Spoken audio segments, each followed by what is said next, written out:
بسم اللہ الرحمن الرحیم۔ میں ہوں امانت اور یہ میرا چینل ہے فلسطین اسرائیل جنگ۔ تو پچھلی ایپیسوڈز میں نے یہ بات کی تھی کہ یروشلم کے بارے میں کچھ تھوڑی سے حقائق بیان ہوئے تھے، اور اب ہم اس کی تھوڑی سی ہسٹری میں آپ سے شیئر کرنا چاہتا ہوں۔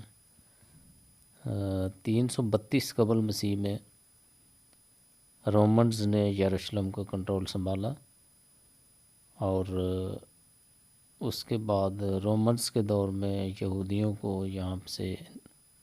نکال دیا گیا، اور تقریباً ان کی موجودگی یہاں سے ختم ہو گئی۔ اس کے بعد اس کا کنٹرول بازنطینیوں نے سنبھالا، اور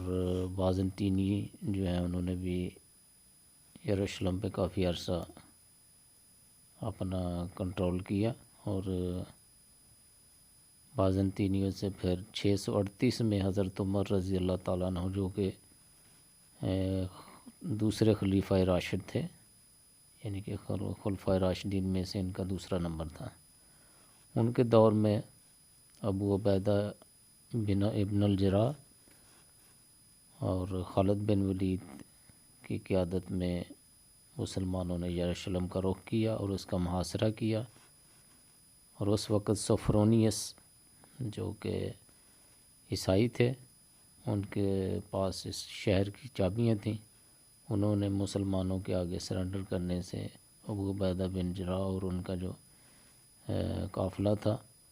ان کی جو آرمی تھی، اس کے آگے سرنڈر کرنے سے انکار کیا، اور انہوں نے یہ کہا کہ وہ حضرت عمر رضی اللہ تعالیٰ عنہ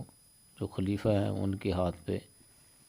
سرنڈر کریں گے اور ان کو اس شہر کی چابیاں عنایت کریں گے۔ لہٰذا حضرت عمر رضی اللہ تعالیٰ عنہ کو انوائٹ کیا گیا کہ وہ اس شہر کی کنٹرول لینے کے لیے خود یروشلم کا سفر کریں۔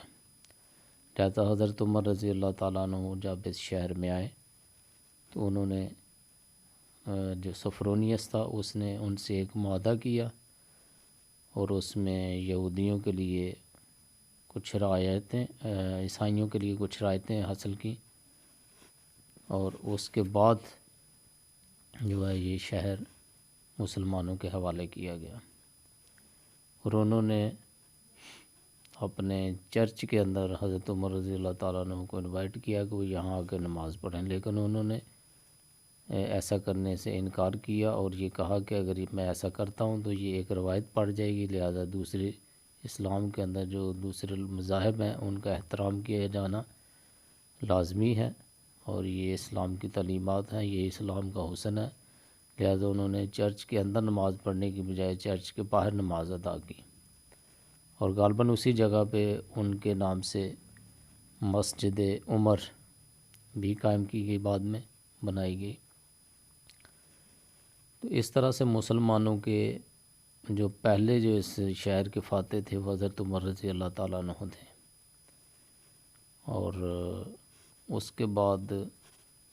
یہ شہر یا بیت المقدس بھی اس شہر کو کہا جاتا ہے، القدس بھی کہا جاتا ہے، یروشلم بھی کہا جاتا ہے، اور اس کے کافی ناموں سے اس کو پکارا جاتا ہے۔ 1099 تک جو ہے یہ شہر یروشلم یا بیت المقدس یہ مسلمانوں کے زیر سلطنت اور زیر حکومت رہا۔ اس کے بعد 1099 میں صلیبی جنگیں ہوئیں، اور ان میں یہ شہر دوبارہ عیسائیوں کے قبضے میں چلا گیا، اور مسلمانوں نے 1187 میں دوبارہ، یعنی 88 سال بعد، حضرت صلاح الدین ایوبی رحمۃ اللہ علیہ جو ہیں ان کے ہاتھ پہ یہ دوبارہ شہر فتح ہوا، اور اس کے بعد ایک عرصے تک مسلمانوں نے اس شہر پہ حکومت کی، اور اس شہر پر مسلمانوں کی اسلام کی چھاپ جو ہے اس دور کی میں بہت گہری ہوئی، اور اسلامی کلچر کو، اسلامی تعلیمات کو مسلمانوں کو اس شہر کے اوپر اپنے اثرات چھوڑنے کا کافی موقع ملا، اور اس طرح مسلمانوں کی وہاں پہ اکثریت ہوگی، کیونکہ سب سے زیادہ